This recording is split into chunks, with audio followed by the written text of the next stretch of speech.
Olá pessoal, tudo bem com vocês? Meu nome é Ronaldo Virgílio Júnior, eu sou oficial de promotoria do Ministério Público de São Paulo e professor de Direito. E hoje quero dar continuidade com vocês ao estudo da Resolução número 23 de 2007 do Conselho Nacional do Ministério Público.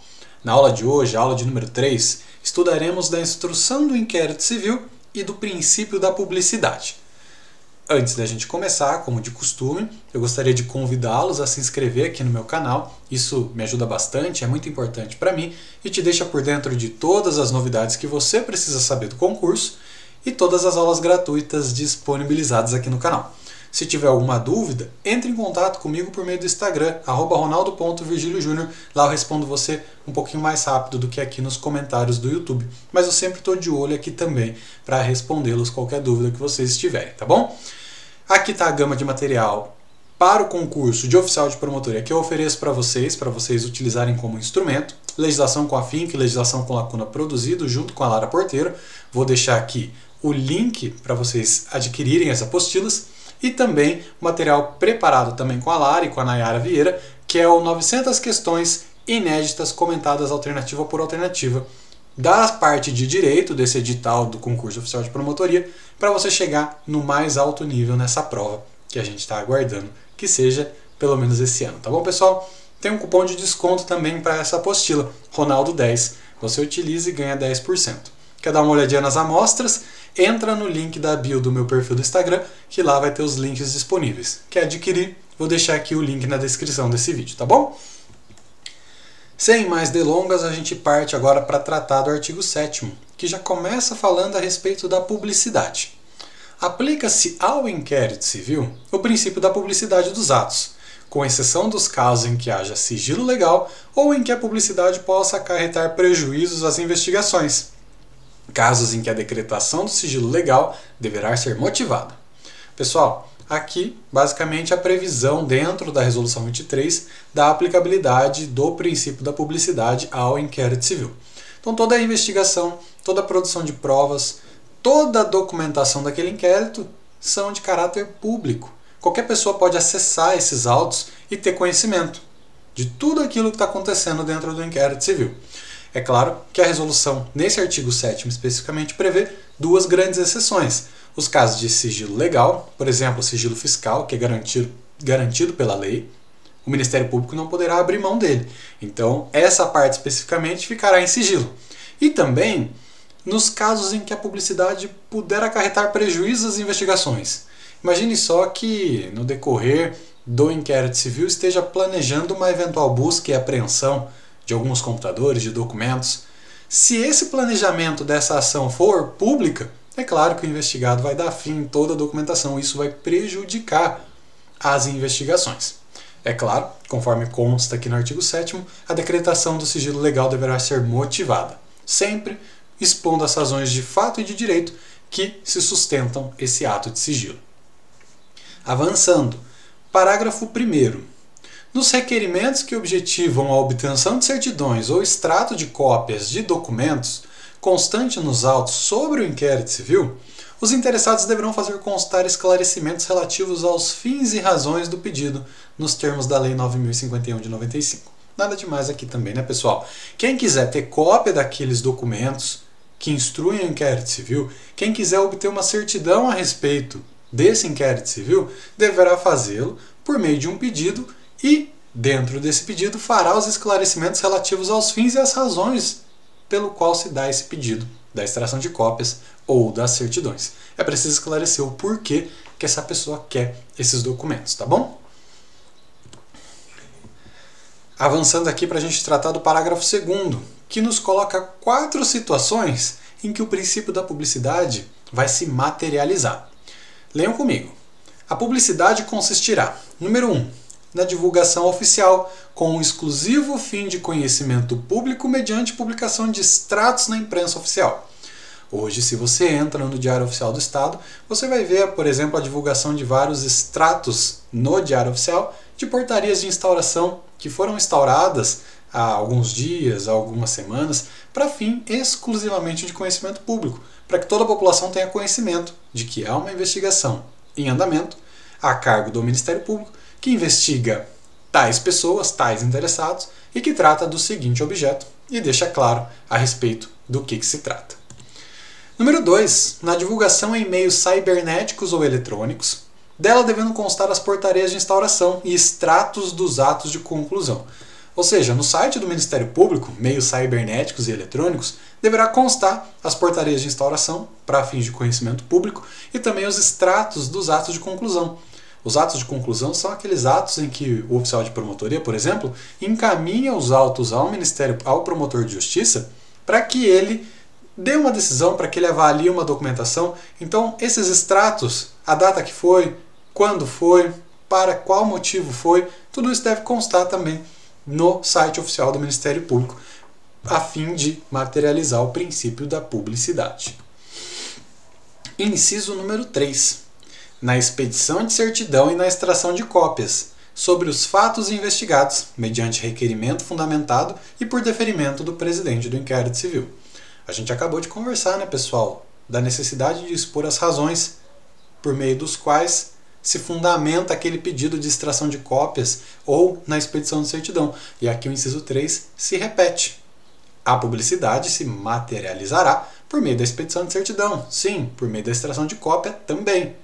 E, claro, os fundamentos desse pedido devem ser esclarecidos pelo investigado, deve ser esclarecido pelo interessado, deve ser esclarecido por qualquer um que queira acessar esses autos, já que eles são públicos, e dependerá de deferimento do presidente do inquérito civil. E número 4, na prestação de informações ao público em geral, a critério do presidente do inquérito civil. Um particular, uma pessoa, um cidadão, ou até mesmo um interessado, investigado, comparece à promotoria de justiça num dia de atendimento ao público para pedir informações a respeito do andamento daquele inquérito. A critério do presidente, as informações poderão sim ser prestadas de forma oral ao público em geral, materializando assim o princípio da publicidade.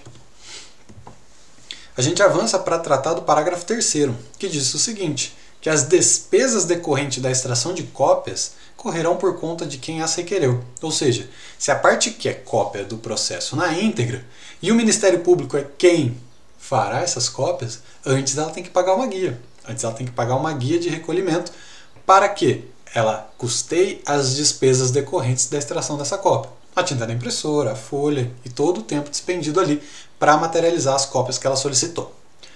Parágrafo 4º.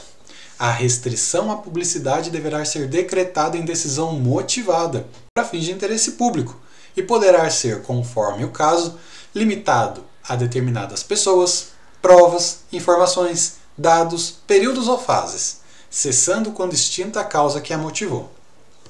Aqui, no começo desse parágrafo, mera repetência daquilo que a gente já sabe, né, pessoal?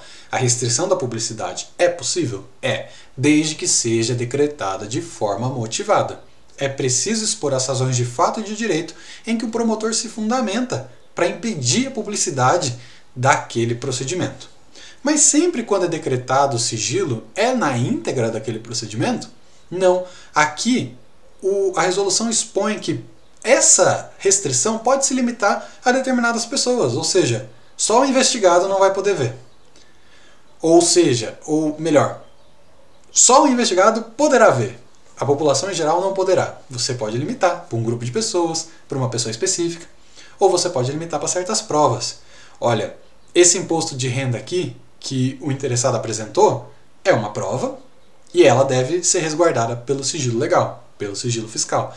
Especificamente essa prova a gente deixa em apenso. Para quê? Para que não tenha a publicidade que os outros documentos do inquérito civil terão, tá bom? Garantir o sigilo de determinadas provas. Informações, dados, por exemplo, a respeito de uma possível busca e apreensão. Todo aquele planejamento será feito com o sigilo devido. E também períodos ou fases. O exemplo se aplica da mesma forma. Esse período que antecede a própria busca e apreensão é todo sigiloso. Mas a partir do momento que a busca acontece, já não faz mais sentido manter o sigilo. E é por isso que o parágrafo diz que cessando quando extinta a causa que a motivou. Ou seja, o que vai cessar? O sigilo. Se tudo aquilo que estava acontecendo era sigiloso, só que agora a busca e apreensão já foi feita e foi um sucesso, a partir de agora a gente não precisa mais esconder isso. O motivo já cessou.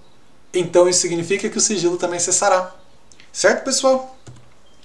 Parágrafo 5º. Os documentos resguardados por sigilo legal deverão ser autuados em apenso. O que significa isso, pessoal? Para vocês não se confundirem com os termos durante a prova, tá? Existem dois termos aqui que o pessoal acaba confundindo um pouco às vezes. O autuados em apenso e o autuados em apartado. Nos próprios autos, como vocês devem imaginar, existe lá um caderninho aqui, você tem lá os autos e vai colocando tudo dentro do procedimento, tá bom, pessoal? Você vai colocando, isso é dentro dos próprios autos.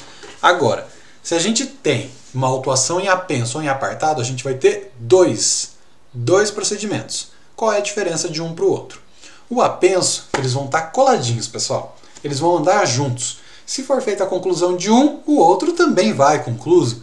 Se o outro for recebido na secretaria, aquele também o será. Eles caminham juntos necessariamente. No mundo físico, hoje não temos pouquíssimos procedimentos físicos, a maioria são digitais, mas no mundo físico a gente colocava uma cordinha em cada um deles para que na correria do dia a dia eles não escapassem. Então, quando você for pensar em autos apensos, lembre da cordinha, eles estão unidos por ela. Em apartado, eles correm separados. Cada um vai para o seu canto, cada um é independente um do outro. E é isso que a gente precisa tomar cuidado. Por quê? Porque os documentos resguardados por sigilo, eles vão ser autuados em apenso. Perceba como é lógico. Se eu autuasse nos próprios autos, eu correria o risco de violar esse sigilo. Se eu autuasse em apartado, eu diria que cada um corre por si próprio. Mas não faz sentido aquela prova correr sozinha, né, pessoal? Agora em apenso não. Os dois caminham juntos porque fazem parte de um todo, só que num determinado momento, se eu precisar dar publicidade para o inquérito civil, por exemplo, na prestação de uma informação, num exame de autos no balcão, é só eu ir lá, cortar a cordinha, segurar comigo aquele procedimento sigiloso e entregar o restante para a parte poder analisar sem violar o sigilo resguardado por lei, tá bom? Parágrafo 6º. O defensor poderá, mesmo sem procuração, examinar os autos de investigação findas em um andamento, ainda que conclusos a autoridade, podendo copiar peças e tomar apontamentos em meio físico ou digital. O que significa, pessoal? Alguns detalhes aqui para a gente apontar. O advogado, ele precisa de procuração para examinar os autos? Depende, a gente vai ver no parágrafo seguinte que quando houver sigilo, ele precisa sim de procuração. Mas, em regra, se os autos são públicos para qualquer um, não seria diferente para o advogado. Ele pode, mesmo sem procuração, trabalhando para o investigado, examinar os autos. Se os autos estiverem em andamento e se os autos também já tiverem acabados, já tiverem arquivados. Ele também tem direito, sim, de analisá-los, tem direito de acessá-los, ainda que conclusos a autoridade. Não pode o oficial de promotoria, por exemplo, receber o advogado dizer assim, eu quero olhar o processo do fulano. O oficial de promotoria não pode dizer, olha, hoje eu não vou poder não. Está lá com o promotor, está na sala do promotor, ele está concluso, não tem o que fazer. Não vou lá pegar não, nada disso. Ainda que estiverem conclusos, é garantido, é franqueado o acesso aos autos ao defensor, mesmo sem procuração, tá bom? E aquilo que eu tinha falado para vocês, que a gente veria um pouquinho mais à frente, parágrafo 7º. Nos autos sujeitos a sigilo, deve o advogado apresentar a procuração para o exercício dos direitos de que trata o parágrafo 6º. Se os autos tiverem sigilo, o advogado pode acessar sim, até porque ele precisa do acesso aos autos para poder defender seu cliente, desde que ele apresente procuração, tá bom? Parágrafo 8º.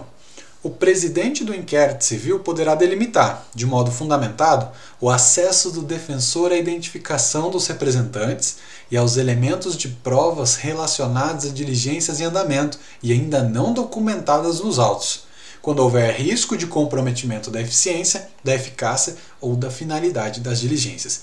Eu vou pedir licença para usar o mesmo exemplo, pessoal. A gente tinha falado do acesso ao público em geral, aos cidadãos, às pessoas, ao público comum. O advogado, por questão mais lógica, ele vai ter um acesso maior aos autos.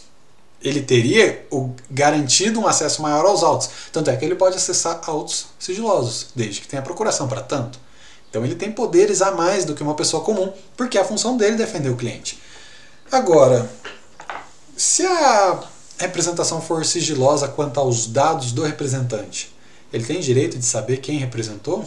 E se a pessoa estiver, talvez, correndo risco de ameaça, risco de vida? Isso, por ele ser advogado, por ele ter procuração, dá direito a ele a acessar essas informações? Não. Parágrafo 8º diz que o presidente poderá, não é um dever, não é uma necessidade, mas poderá sim delimitar de modo fundamentado, sempre de modo fundamentado, o acesso do defensor à identificação dos representantes.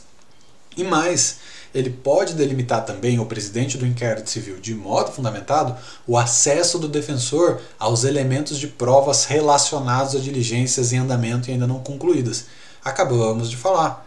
Se o investigado tiver ciência de que está sendo planejada uma busca e apreensão na empresa dele para coletar documentos e computadores, ele vai sumir com a prova.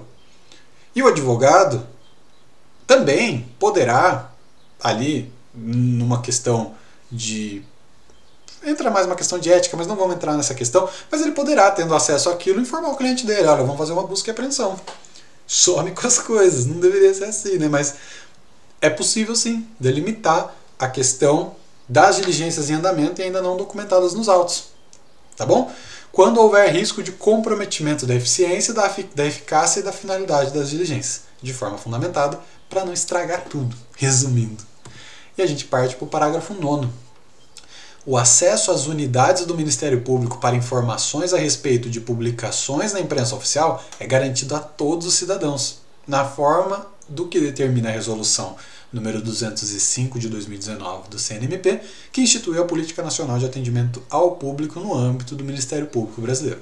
Basicamente, dizendo que o acesso aos prédios do Ministério Público, o acesso às promotorias de justiça é garantido a todos os cidadãos, para fins de conhecimento, para fins de informação a respeito de publicações na imprensa oficial. Atendimento ao público é garantido o acesso, sim, de todos os cidadãos. Avançando aqui para tratar do artigo 8º, acabaram os parágrafos, né, pessoal? Do artigo 8º. Em cumprimento ao princípio da publicidade das investigações, o membro do Ministério Público poderá prestar informações, inclusive aos meios de comunicação social, a respeito das providências adotadas para apuração de fatos em tese ilícitos, abstendo-se, contudo, de externar ou antecipar juízos de valor a respeito de apurações ainda não concluídas. O que isso quer dizer em resumo? Pode o promotor de justiça dar entrevista? Pode. Ah, mas o promotor de justiça não quer dar entrevista, ele vai remeter a assessoria de comunicação do Ministério Público para emitir uma nota oficial. É possível também, é para isso que o órgão existe.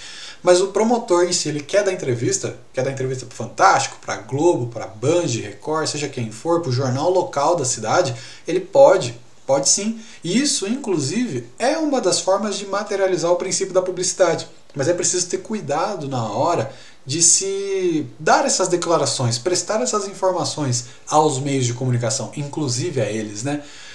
Porque o promotor de justiça ele deve se abster, ou seja, ele não deve externar ou antecipar juízo de valor a respeito de apurações ainda não concluídas. Então, se existe um inquérito civil investigando uma fraude à licitação, por exemplo, que poderia culminar num crime de corrupção, o promotor de justiça, se essas investigações ainda não se encerraram, ele não pode antecipar um juízo de valor, falar, olha, pela investigação parece que a gente vai processar todo mundo, sim. Está caminhando para que eles sejam apontados como agentes culpados e serão responsabilizados numa ação civil pública. Ele não pode antecipar, ele não pode externar esses juízos de valor. Agora, se já foram concluídas, é porque ele já formou convicção. Se já foram concluídas, é porque ele já entrou com uma ação civil pública. Nesse caso, não teria por que ele ficar negando uma coisa que ele mesmo fez. Se ele entrou com uma ação civil pública e está defendendo dentro da ação judicial que aquelas pessoas devem ser responsabilizadas, não faz sentido na mídia ele falar, olha, vamos aguardar. Não, na minha convicção, eles são culpados. Vamos esperar a decisão judicial a respeito para ver o que vai fazer com eles. Tá bom? Entender esse artigo 8º? A gente avança aqui para passar mais da metade da resolução 23, né? Que é curtinha, mas tem bastante detalhe para a gente conversar. Agora a gente volta a tratar um pouquinho da instrução. Tratamos do princípio da publicidade e vamos voltar para alguns detalhes da instrução do inquérito civil. O artigo 9º diz o seguinte, que o inquérito civil deverá ser concluído no prazo de 1 ano, prorrogável pelo mesmo prazo e quantas vezes forem necessárias, por decisão fundamentada de seu presidente, à vista da imprescindibilidade da realização ou conclusão de diligências. dando-se ciência ao Conselho Superior do Ministério Público, à Câmara de Coordenação e Revisão ou à Procuradoria Federal dos Direitos do Cidadão. Basicamente o prazo, né, pessoal? Se a gente já conversou que a notícia de fato aqui na Resolução 23 diz expressamente 30 dias, mas a gente sabe que por resoluções mais novas é 30 mais até 90, se o PEPIC, né, o Procedimento Preparatório de Inquérito Civil, é 90 mais 90, o inquérito civil é um ano, prorrogável por um ano, quantas vezes forem necessárias. É claro que todas essas prorrogações devem se dar de forma fundamentada e devem se fundamentar na imprescindibilidade da realização ou conclusão de uma diligência. Olha, faltou ouvir tal pessoa e é imprescindível para a formação da minha convicção a oitiva dela. Faltou encaminhar ofício pedindo esclarecimento para a prefeitura e é imprescindível a conclusão dessa diligência para a formação da minha convicção.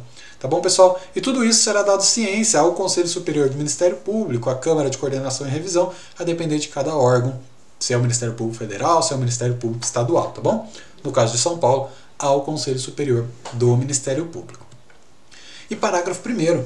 Cada Ministério Público, no âmbito de sua competência administrativa, poderá estabelecer um prazo menor, um prazo inferior, bem como limitar a prorrogação mediante ato administrativo do órgão da administração superior competente. Aqui a gente tem exemplos. O Conselho Superior do Ministério Público de São Paulo, juntamente com o Procurador-Geral, eles decidiram, e está exposto isso na 1342, uma limitação, uma espécie de limitação à possibilidade de prorrogação. Não é uma limitação absoluta, mas é uma limitação que foi imposta e é uma novidade da 1342 em comparação com o ato 484. Diz que os procedimentos que tramitem há mais de 2 anos devem ser submetidos para homologação do Conselho Superior. Isso significa que o controle a partir de 2 anos passará a ser mais rígido. O Conselho Superior pode não concordar com a fundamentação e determinar que aquele procedimento seja arquivado ou que se entre com uma ação civil pública, inclusive podendo, a depender das circunstâncias, encaminhar essa atitude à corregedoria para apuração de eventual infração disciplinar. Então, é uma limitação estabelecida pelo Ministério Público de São Paulo a respeito da possibilidade de prorrogação indefinida. E um outro limite de prazo, que, por exemplo, poderia ser estabelecido, se a gente utilizar, não encaixa certinho no exemplo, mas antigamente a prorrogação do inquérito civil em São Paulo eram 180 dias.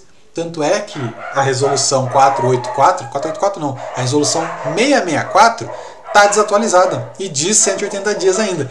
Quem acompanhou as aulas aqui no canal sabe do que eu estou dizendo, sabe do que eu estou falando. A gente teve um curso inteiro da 664 falando aqui. Se você ainda não acompanhou, convido você a dar uma olhada aqui no meu canal, tá bom? Então era um prazo menor previsto numa resolução do MP, que hoje não se aplica mais. O MP de São Paulo também é um ano, mas aqui fica de exemplo para vocês entenderem do que trata esse parágrafo 1º. Parágrafo 2º. As férias, né? As férias dos advogados. Suspende-se o curso do prazo dos procedimentos em trâmite nos dias compreendidos entre 20 de dezembro e 20 de janeiro, inclusive, excetuados alguns prazos aqui que a gente vai conversar a respeito deles. Ou seja, de 20 de dezembro a 20 de janeiro são as férias do advogado. Não são as nossas férias, porque essa suspensão não coincide com o recesso forense, que começa também ali dia 20, mas encerra no dia 6. Então a gente volta um pouquinho antes. Só que os prazos continuam suspensos. Ou seja, muitas coisas não poderão ser feitas. Algumas audiências não poderão ser feitas. Contagem de prazos, por exemplo, de recurso, não poderão ser feitas. Ficarão suspensos. E isso por quê? É um período em que se estabeleceu, isso no Código de Processo Civil, é possível que se estenda, o Código de Processo Penal estendeu, né, recentemente, e também se estendeu aqui para o âmbito administrativo do Ministério Público.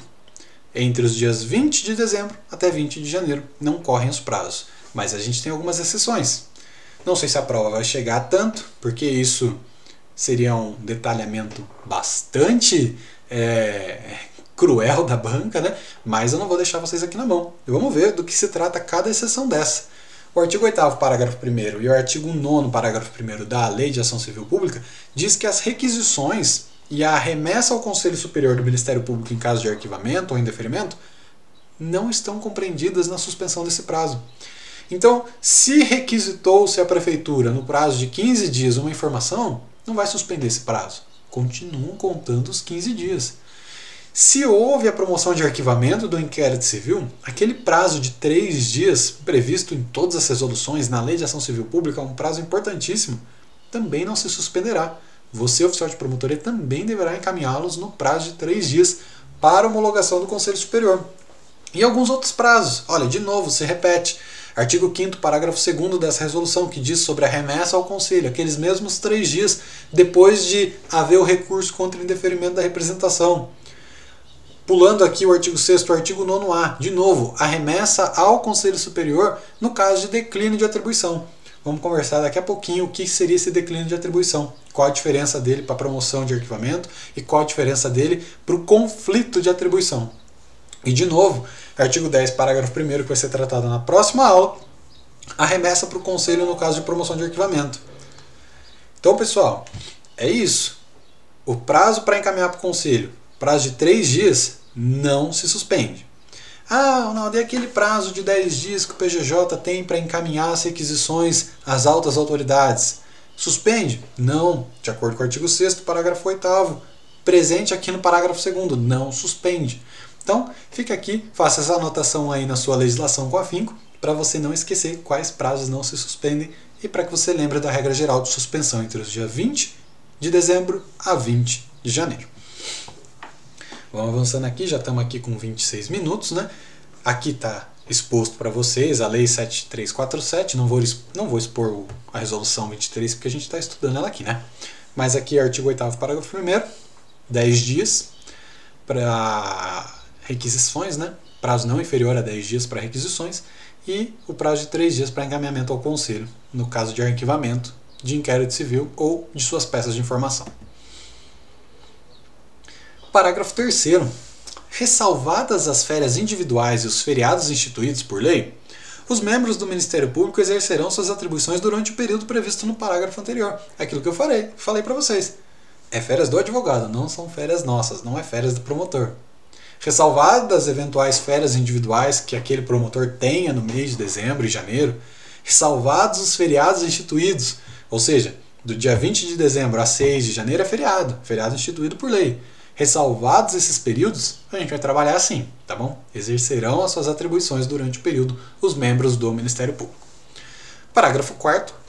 Ressalvadas situações urgentes devidamente justificadas, durante a suspensão do prazo não se realizarão audiências. Quer ouvir uma testemunha? Aguarda dia 21 de janeiro. Só se for muito urgente e, como você já sabe, de forma justificada. Vamos agora fechar com a explicação do artigo 9º-A. Leiam comigo a respeito do declínio de atribuição. Após a instauração do inquérito civil ou do procedimento preparatório, quando o membro que o preside concluir ser atribuição de outro Ministério Público, este deverá submeter sua decisão ao referendo do órgão de revisão competente no prazo de 3 dias. Explico para vocês, pessoal. Vamos lá. Conflito de atribuição. A gente já estudou em outras resoluções, inclusive, que o conflito de atribuição pode ser negativo ou positivo. Ou seja, quando o membro do Ministério Público de São Paulo acha que aquele processo não é dele, encaminha para o colega de São Paulo, promotor, que também acha que não é dele, conflito negativo. Ou quando os dois promotores de São Paulo querem aquela investigação, temos um conflito positivo. Certo? Agora, o declínio de atribuição, ele não é um conflito porque é entre Ministério Público distintos. Então percebam aqui no artigo 9º-A que ele fala ser atribuição de outro Ministério Público. Eu tenho um exemplo para dar para vocês. A gente tinha um procedimento que acompanhava a construção de casas populares na Promotoria de Justiça. E no decorrer desse procedimento, houve uma alteração contratual que aquela construtora particular já não fazia mais parte da execução das obras, nem do financiamento delas. E por motivos que não cabem a nós avaliar ou conhecer, a Caixa Econômica Federal, uma empresa pública, acabou participando dessa licitação. Para quê? Para que, a partir daquele momento, a Caixa Econômica Federal executasse e financiasse toda aquela construção. Opa, empresa pública. não é mais Ministério Público Estadual, é Ministério Público Federal a competência. Então perceba que após a instauração do inquérito civil, porque se for antes eu encaminho, mas agora eu já instaurei. Então agora eu preciso declinar a minha atribuição, falar não é mais meu. Então agora eu entendo que a conclusão desse inquérito civil é atribuição de outro Ministério Público. Nesse caso, deve ser submetida essa decisão ao órgão que referenda, ao órgão de revisão competente. No nosso caso, o Conselho Superior do Ministério Público. E isso no prazo de 3 dias, tá bom? 30 minutinhos de aula. Agora a gente vai partir para questões, pessoal, para você treinar, para você fazer uma verificação de aprendizagem. Venham comigo, uma questão desse ano de 2022 da banca FGV. Muita gente tem medo da FGV, mas digo para vocês que se vocês estiverem fazendo um bom trabalho, vocês não têm que ter medo de banca nenhuma, tá? Vocês vão perceber como que a prova repete o seu estilo, seja FGV, seja a banca própria do Ministério Público, seja a VUNESP ou qualquer outra que vocês tenham que enfrentar, tá bom? Prova de promotor de Goiás desse ano. Para instruir a petição inicial de uma ação judicial de responsabilidade por danos causados a interesses difusos ou coletivos, o Ministério Público poderá instaurar, sob sua presidência, inquérito civil, bem como requisitar de qualquer organismo público ou particular certidões, informações, exames ou perícias no prazo que assinalar. Acerca do inquérito civil, é correto afirmar que é condição de procedibilidade para o ajuizamento das ações a cargo do Ministério Público e para a adoção das demais medidas inerentes às suas atribuições? O defensor poderá examinar os autos do inquérito civil e dele extrair cópias, ressalvada a possibilidade de restrição fundamentada do acesso à identificação dos representantes e aos elementos de prova referente a diligências em andamento e ainda não documentados nos autos, quando houver risco de comprometimento da finalidade das diligências. C. Durante a sua tramitação, o membro do Ministério Público não poderá divulgar informações aos meios de comunicação social a respeito das providências adotadas para apuração de fatos em tese ilícitos, enquanto esses estiverem sob investigação, sob pena de violação do dever funcional. Então, vamos analisar a letra D. É um procedimento administrativo de caráter inquisitivo, de modo que não existe para o investigado qualquer garantia de oportunidade de manifestação por escrito ou de juntada de documentos para fins de esclarecimento ou auxílio na elucidação dos fatos. E como forma de garantia da imparcialidade do membro do Ministério Público, o inquérito civil não poderá ser instaurado de ofício, devendo ser provocado mediante representação que forneça, por qualquer meio legalmente permitido, informações sobre o fato e seu provável autor, bem como a qualificação mínima que permita a sua identificação e localização. E aí, pessoal? A, B, C, D ou E? O que você anotou aí? Eu espero que você tenha assinalado a letra B, né, pessoal? A gente sabe que a letra A está errada porque o inquérito civil não é condição de procedibilidade para qualquer medida inerente às atribuições do MP, nem para o ajuizamento das ações a seu cargo. Então, não é condição de procedibilidade. A letra B está certa, de acordo com o artigo 7º, parágrafo 8º dessa resolução, a 23. E a gente sabe também que o membro do Ministério Público pode sim divulgar informações, inclusive aos meios de comunicação, tendo cuidado com aquelas ressalvas que a gente conversou agora há pouco. Além disso, a letra D está errada, porque apesar de ser um procedimento administrativo de caráter inquisitivo, não significa dizer que o princípio da ampla defesa do contraditório será fulminado como um todo, que ele será um procedimento inquisitivo absoluto. Não. O contraditório e a ampla defesa não são amplos mesmo. Eles são mitigados. Mas existe sim a possibilidade do investigado falar nos autos. A própria resolução prevê que é possível qualquer pessoa contribuir para a elucidação dos fatos com informações, documentos, por que não o investigado, né? Então, temos aí a questão tanto doutrinária quanto expressa na resolução que reafirma a incompletude dessa questão, dessa alternativa letra D. E letra E, é claro que pode ser instaurado de ofício, é uma das possibilidades sim, a instauração de ofício do inquérito civil. Vamos mais uma, certo ou errado, banca CESP. De acordo com o disposto na resolução 23, na prova de promotor de justiça de Santa Catarina, do ano passado, julgue o item subsequente acerca do inquérito civil. Durante a tramitação do inquérito civil, qualquer pessoa poderá apresentar ao Ministério Público subsídios ou documentos que contribuam para uma melhor apuração dos fatos. Essa alternativa obviamente está certa, né, pessoal? Acabamos de falar uma outra alternativa muito parecida e ela está fundamentada no artigo 6º, parágrafo 5º. A gente trata agora da banca própria, né? Banca do Ministério Público do Paraná, 2019, que tratou o seguinte a respeito da Resolução 23. Assinale a alternativa correta. A. O conhecimento, por meio de manifestação anônima, de fatos que em tese constituam lesão aos interesses ou direitos a cargo do Ministério Público, inviabiliza a adoção de providências pelo órgão ministerial. Letra B. O procedimento preparatório deverá ser concluído no prazo de 60 dias, prorrogável por igual prazo uma única vez, em caso de motivo justificável. Letra C. Se no curso do inquérito civil novos fatos indicarem a necessidade de investigação de objeto diverso do que estiver sendo investigado, o membro do MP deverá arquivar o procedimento, com remessa ao Conselho Superior ou à Câmara de Coordenação e Revisão respectiva, que poderá autorizar ou não a instauração de um outro inquérito civil. Que burocracia, hein? Letra D. O presidente do inquérito civil não poderá, em nenhuma hipótese, delimitar o acesso do defensor à identificação dos representantes e aos elementos de prova relacionados a diligências em andamento e ainda não documentados nos autos. Letra E.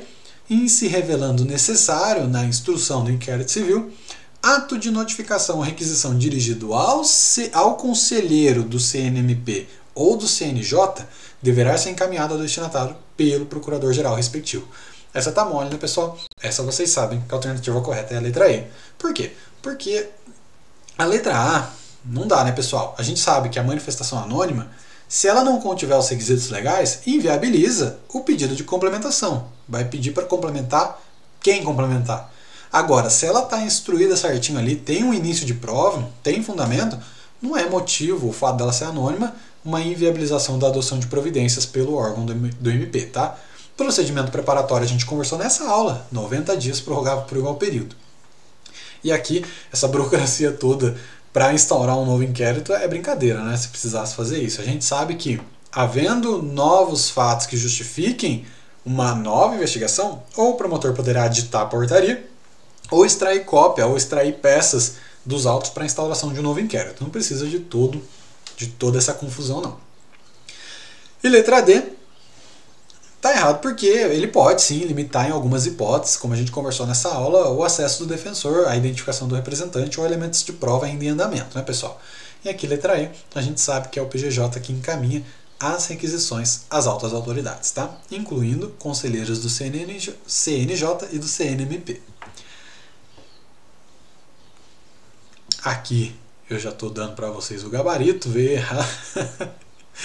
E a peço desculpa para vocês, veio ao contrário, né? Mas tudo bem, vamos analisar aqui para a gente ver como que pode ser CESP, pode ser banca própria, pode ser FGV, pode ser VUNESP. O estilo da cobrança dessas resoluções será o mesmo. Não precisa ter medo, pessoal. É preciso muito esforço, muito estudo. O que a VUNESP quis cobrar da gente na Câmara de Nova Odessa na prova de 2018 para assessor jurídico? Sobre o inquérito civil. É verdadeira a seguinte afirmação. Letra A. É procedimento administrativo inquisitivo, que pode ser instaurado por todos os legitimados para ação coletiva. Não é possível, letra B, a decretação de sigilo ao inquérito civil no curso de sua instrução. Letra C. É imprescindível a sua instauração antes da propositura da ação civil pública. Letra D. O arquivamento do inquérito civil impede que algum colegitimado ativo ingresse com ação coletiva em razão do mesmo fato objeto do inquérito. E letra E. Diante da sua natureza inquisitiva e informal, dispensa-se o contraditório. Essa questão foi um pouquinho discutida à época que ela foi aplicada, mas aqui a gente tem que analisar, pessoal. Tem algumas alternativas que você olha e pode até questionar. Às vezes você vai questionar de forma correta, às vezes você vai questionar de forma incorreta. Mas na prova é você sozinho. Você vai olhar para as alternativas e, mesmo com dúvida, vai marcar aquela que mais se aproxima daquilo que você estudou. Você não vai marcar, por exemplo, que o procedimento administrativo do inquérito civil pode ser instaurado por todos os legitimados. Porque não, o inquérito civil ele é exclusividade do MP. E você estudou isso na Constituição, inconstitucional. Todos os legitimados podem sim entrar com uma ação civil pública para responsabilização por determinados atos, por exemplo, a prefeitura entrar com uma ação de improbidade contra um servidor que cometeu um ato de improbidade? Pode, é legitimado. Agora, instaurar um inquérito civil? Não. Instaura um procedimento administrativo. O inquérito civil é do MP, tá bom? Você também não vai marcar que não é possível a decretação de sigilo, né? A gente estudou nessa aula inteira várias possibilidades de decretação de sigilo. Você também não vai colocar que ele é imprescindível para a propositura da ACP, porque a gente sabe que não é condição de procedibilidade a instauração do inquérito civil. E também não vai colocar que o arquivamento do IC impede que algum colegitimado ativo ingresse com ação coletiva em razão do mesmo fato objeto do inquérito. Imagina só, o promotor de justiça recebeu de um cidadão a notícia de fato a respeito de um possível ato de improbidade de um servidor da prefeitura. E, instaurado o inquérito civil, ele entendeu que não tinha elementos, buscou-se provas, não conseguiu, arquivou. A partir daí a prefeitura não pode fazer mais nada? A prefeitura é colegitimada, ela não vai instaurar um inquérito civil, como a gente acabou de mencionar, mas ela vai instaurar um procedimento administrativo. E ela percebendo que tem um ato de improbidade ali sim, que tem prova do dolo, que tem prova da conduta, tem prova de tudo, do dano, ela vai ingressar com uma ACP. O Ministério Público vai acompanhar como custos lege, ou custo iuris, atualmente, né? Então, é possível sim. Não é porque o MP arquivou que o colegitimado não pode fazer mais nada. Senão não teria razão de existirem colegitimados. A partir dessas 4 alternativas muito erradas, sobra a letra E. Que a gente fala diante da sua natureza inquisitiva, ok, e informal, fica naquela dúvida, dispensa-se o contraditório, mas o contraditório não era mitigado? Pois é, como a gente disse, o investigado ou qualquer pessoa pode sim encaminhar informações e documentos para ajudar na elucidação dos fatos. Isso é dispensar o contraditório? Não. Mas dizer que ele é inquisitivo significa que o contraditório e a ampla defesa são mitigados. As informações se aproximam muito. Então, tendo as 4 alternativas muito erradas, a letra E é a que foi apontada pela banca. E você não vai brigar com ela, porque ela não vai anular a questão, tá bom? Então é preciso ter essa inteligência durante a prova para você identificar onde colocar o X no local correto. Porque no final das contas, no final do dia, vai passar quem colocou mais X's, né? mais X no lugar correto, tá bom? Nem sei se esse plural da letra X existe, né, pessoal? Depois vocês comentam aqui se existe. E para a gente fechar, o que o Ministério Público, quando faz a prova de oficial de promotoria, cobra a respeito da Resolução 23? Cobra o seguinte: o inquérito civil, letra A, deverá ser concluído no prazo improrrogável de 6 meses? Poderá ser presidido pelo delegado de polícia. Tá bom. Poderá ser instaurado em face de requerimento ou representação formulada por qualquer pessoa. Em hipótese alguma, poderá ser desarquivado, mesmo diante de novas provas ou para investigar fato novo relevante. E é condição de procedibilidade para o ajuizamento das ações a cargo do Ministério Público. Como eles gostam de repetir. Gente, acho que vocês vão sonhar com isso, né? Não é condição de procedibilidade. Aceitem. A prova vai cobrar isso de vocês. E vocês não podem errar. Agora, qual que é a alternativa correta? Imagino que vocês tenham colocado a alternativa C. Porque o prazo é de 1 ano e o inquérito civil é exclusivo do membro do Ministério Público. Então, fora delegado de polícia, fora 6 meses. Agora, você pode, por não ter estudado, e a gente vai ver isso na próxima aula, ficar em dúvida, será que depois de arquivado, ele não pode ser desarquivado, esse inquérito? Mas aqui, dentro do bom senso, você perceberia que a letra C está corretíssima e a letra D faz sentido. E realmente ela está equivocada, porque o procedimento pode sim ser desarquivado. Por quê? Se você está diante de novas provas, ou para investigar fato novo, relevante, é óbvio que pode se desarquivar. A gente vai ver uma diferençazinha de prazo aí, mas pode sim, existe essa possibilidade. Então por isso que essa alternativa D está incorreta. Você assinala a correta, parte para o abraço, assume o concurso e vai ser feliz. Então é isso, pessoal. Aula um pouquinho mais longa, 44 minutos aqui, mas bastante conteúdo para vocês, né? Muitas questões para vocês ficarem tranquilos com relação à abordagem da banca a respeito dessas resoluções específicas. Eu agradeço o tempo e a presença e a confiança de vocês aqui. Quero nos comentários o que vocês estão achando dessas aulas e se vocês têm alguma sugestão para a gente sempre melhorar o formato, sempre melhorar a nossa didática. Um grande abraço para vocês, fiquem com Deus, não deixa de curtir o vídeo antes de passar para o próximo, hein? Um abraço, bons estudos, podem contar comigo.